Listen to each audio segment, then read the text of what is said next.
Hello students, আমার চ্যানেলে তোমাদেরকে স্বাগত। শুরু করছি ক্লাস 11-এর সেমিস্টার 1 রাষ্ট্রবিজ্ঞান ক্লাস, ইউনিট 2 রাষ্ট্র, সংজ্ঞা ও বৈশিষ্ট্য। এই চ্যাপ্টারটির এই অধ্যায়ের দ্বিতীয় পর্ব। এর আগে আমরা প্রথম পর্ব পড়েছি, প্রশ্নোত্তর আকারে পড়ব। যারা ইতিমধ্যে ক্লাস 11-এ পড়া শুরু করে দিয়েছে এবং রাষ্ট্রবিজ্ঞান নিয়ে পড়বে বলে ভাবছো, ডিসাইড করেছো, তারা অবশ্যই আমার চ্যানেলটা শেয়ার করো, সাবস্ক্রাইব করো, অবশ্যই আমার চ্যানেলটা ফলো করো। যে তোমাদের কিন্তু 40 নম্বর এমসিকিউ আছে ফার্স্ট সেমিস্টারে, 40-এ 40 পেতে হবে। আর আমি কিন্তু তোমাদেরকে একদম সিলেবাস খুঁটিয়ে তোমাদের আমি প্রশ্ন করেই দিচ্ছি। আশা করি তোমরা অবশ্যই পরীক্ষায় উপকৃত হবে। ঠিক আছে, চলো কথা না বাড়িয়ে ক্লাসটি শুরু করি। ক্লাস 11 সেমিস্টার 1 রাষ্ট্রবিজ্ঞান, ইউনিট 2 রাষ্ট্র, সংজ্ঞা ও বৈশিষ্ট্য, পর্ব 2। আরও একবার চ্যানেলে যারা নতুন আছো তাদেরকে স্বাগত, আর অবশ্যই আমার চ্যানেলটা সাবস্ক্রাইব করো, তারা পাশে থাকা বেল আইকনটি প্রেস করে রেখো। চলো শুরু করি ক্লাসটি। ক্লাস 11 সেমিস্টার 1 রাষ্ট্রবিজ্ঞান। চলো, প্রথম প্রশ্ন দেখো, বলছে কতকগুলি এককেন্দ্রিক সরকার আছে এমন দেশের নাম লেখো। মানে এককেন্দ্রিক সরকার কোন কোন দেশে আছে সেই দেশের নামগুলো এখানে চেয়েছে প্রশ্নে। কী কী উত্তর হবে? ব্রিটেন, চীন, ফ্রান্স প্রভৃতি। ঠিক আছে, ব্রিটেন, চীন, ফ্রান্স প্রভৃতি, এগুলো কিন্তু ভীষণ ইম্পর্টেন্ট। ঠিক আছে, তারপরে কতগুলি যুক্তরাষ্ট্রীয় সরকার আছে এমন দেশের নাম লেখো। যুক্তরাষ্ট্রীয় সরকার, একটা ছিল এককেন্দ্রিক সরকার, এবার যুক্তরাষ্ট্রীয় সরকার, মার্কিন যুক্তরাষ্ট্র, কানাডা প্রভৃতি। ঠিক আছে, এবার দেখো এর থেকে কী ধরনের প্রশ্ন আসতে পারে। দেখুন, বলছে নিচের কোন দেশে এককেন্দ্রিক সরকার আছে। নিচের কোন দেশে এককেন্দ্রিক সরকার আছে? দেখো, option A Britain, B Canada, C মার্কিন যুক্তরাষ্ট্র, ডি সবগুলি। উত্তর কিন্তু হয়ে যাবে ব্রিটেন। ঠিক আছে, এককেন্দ্রিক সরকার। এরকম ধরনের কিন্তু তোমাদের প্রশ্ন আসবে, শূন্যস্থান হিসেবেও আসবে, এমসিকিউ আকারে আসবে, ম্যাচিং হিসেবেও আসবে, বাম স্তম্ভ ডান স্তম্ভ। ঠিক আছে, তারপর দেখো 3 নম্বর প্রশ্ন, শাসকের সংখ্যার ভিত্তিতে সরকারকে কটি ভাগে ভাগ করা যায়? 2 ভাগে ভাগ করা যায়, যথা রাজতান্ত্রিক সরকার এবং 2 নম্বর বলছে গণতান্ত্রিক সরকার। 4 নম্বর প্রশ্ন দেখো, কোন কোন দেশে রাজতান্ত্রিক সরকার দেখা যায়? উত্তর ব্রিটেন, ভুটান, জাপান, সৌদি আরব। এই দেশে কিন্তু আমাদের রাজতান্ত্রিক সরকার দেখতে পাই।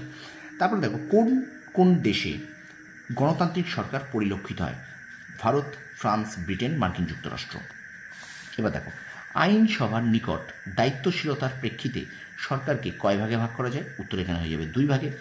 1 নম্বর যথা 1 রাষ্ট্রপতি শাসিত সরকার এবং 2 হলো মন্ত্রী পরিষদ শাসিত সরকার। ঠিক আছে, তারপর দেখো রাষ্ট্রপতি সরকার কোন কোন দেশে পরিলক্ষিত হয়? উত্তর মিশর, মার্কিন যুক্তরাষ্ট্র, দক্ষিণ কোরিয়া প্রভৃতি। ঠিক আছে, তো ভিডিওটা কেমন লাগছে তোমরা অবশ্যই কমেন্ট বক্সে কমেন্ট করে জানাও। আর চ্যানেলে যারা নতুন আছে তারা অবশ্যই আমার চ্যানেলটা সাবস্ক্রাইব করো, পাশে থাকা বেল আইকন প্রেস করে রেখো। তোমাদের জন্য কিন্তু ক্লাস 11-এর ফার্স্ট সেমিস্টার এবং ক্লাস 12-এর থার্ড সেমিস্টারের ইতিহাস, ভূগোল, রাষ্ট্রবিজ্ঞান ক্লাস আমার চ্যানেলে প্রত্যেক দিন কিন্তু আমি আপলোড করছি। ঠিক আছে, তো সুতরাং অবশ্যই আমার চ্যানেলটা ফলো করো। তারপরে দেখো ভিডিওটা কন্টিনিউ করছি। দেখো বলছে কোন কোন দেশে মন্ত্রী পরিষদ শাসিত সরকার পরিলক্ষিত হয়? উত্তর ব্রিটেন এবং ভারতবর্ষ প্রভৃতি। ব্রিটেন, ভারতবর্ষ প্রভৃতি। এবার দেখো এখান থেকে কী প্রশ্ন আসতে পারে? নিচের কোন দেশে রাজতান্ত্রিক সরকার পরিলক্ষিত হয়? Option A Bharat, option B France, option C Saudi Arab, না অপশন ডি ব্রিটেন। উত্তর হবে কিন্তু অপশন সি সৌদি আরব। তারপর দেখো মতাদর্শের ভিত্তিতে সরকারকে কটি ভাগে ভাগ করা যায়? 2 ভাগে, যথা উদার গণতান্ত্রিক সরকার, 2 হলো সমাজতান্ত্রিক সরকার। তারপর প্রশ্ন দেখো 10 নম্বর, কোন কোন দেশে উদার গণতান্ত্রিক সরকার পরিলক্ষিত হয়? ভারত, মার্কিন যুক্তরাষ্ট্র, ফ্রান্স, ব্রিটেন, কানাডা, অস্ট্রেলিয়া প্রভৃতি দেশে। ঠিক আছে, পরে প্রশ্ন দেখো, কোন কোন দেশে সমাজতান্ত্রিক, ওটা ছিল উদার গণতান্ত্রিক, এবার কিন্তু এটা সমাজতান্ত্রিক, কোন কোন দেশে সমাজতান্ত্রিক সরকার পরিলক্ষিত হয়? উত্তর চীন, ভিয়েতনাম, কিউবা, উত্তর কোরিয়া প্রভৃতি। পরে প্রশ্ন দেখো, এবার দেখো কী ধরনের প্রশ্ন এখান থেকে আসতে পারে। ঠিক একই ধরনের, নিচের কোন দেশে সমাজতান্ত্রিক সরকার পরিলক্ষিত হয়? Option A Canada, option B Vietnam, option C France এবং অপশন ডি অস্ট্রেলিয়া। তার এখানে সঠিক উত্তর হয়ে যাবে কিন্তু অপশন বি ভিয়েতনাম। তারপর দেখো সম্মিলিত জাতিপুঞ্জ কত সালে প্রতিষ্ঠিত হয়? 1945 সালের 24 অক্টোবর। অনেক সময় কিন্তু শুধু সালটা দিয়ে দিতে পারে, ডেটটা হয়তো দেবে না। ঠিক আছে, অনেক সময় ডেট চাইছে 1945 সালের কত তারিখে সম্মিলিত জাতিপুঞ্জ গঠিত হয়, তাহলে তখন কিন্তু 24 অক্টোবর এই সালটা মনে রাখতে হবে। সুতরাং সম্মিলিত জাতিপুঞ্জ প্রতিষ্ঠিত হয় 1945 সালের 24 অক্টোবর। ঠিক আছে, পরে প্রশ্ন দেখো, আন্তর্জাতিক শান্তি ও নিরাপত্তা রক্ষার উদ্দেশ্যে কোন সংস্থা প্রতিষ্ঠিত হয়? উত্তর হয়ে যাবে কিন্তু সম্মিলিত জাতিপুঞ্জ। 14 নম্বর প্রশ্ন দেখো, সম্মিলিত জাতিপুঞ্জের বর্তমান সদস্য সংখ্যা কত? উত্তর 193। 15 নম্বর প্রশ্ন দেখো, সম্মিলিত জাতিপুঞ্জের সদর দপ্তর কোথায় অবস্থিত? উত্তর মার্কিন যুক্তরাষ্ট্রের নিউ ইয়র্কে। এবং শেষ প্রশ্ন দেখো, সম্মিলিত জাতিপুঞ্জের কয়টি অঙ্গ বা সংস্থা বা বিভাগ আছে? 6টি, ঠিক আছে। সমৃদ্ধ জাতিপুঞ্জের কিন্তু 6টি সংস্থা বা অঙ্গ বা বিভাগ রয়েছে, ঠিক আছে। তো স্টুডেন্টস, ভিডিওটা এই পর্যন্ত শেষ করছি।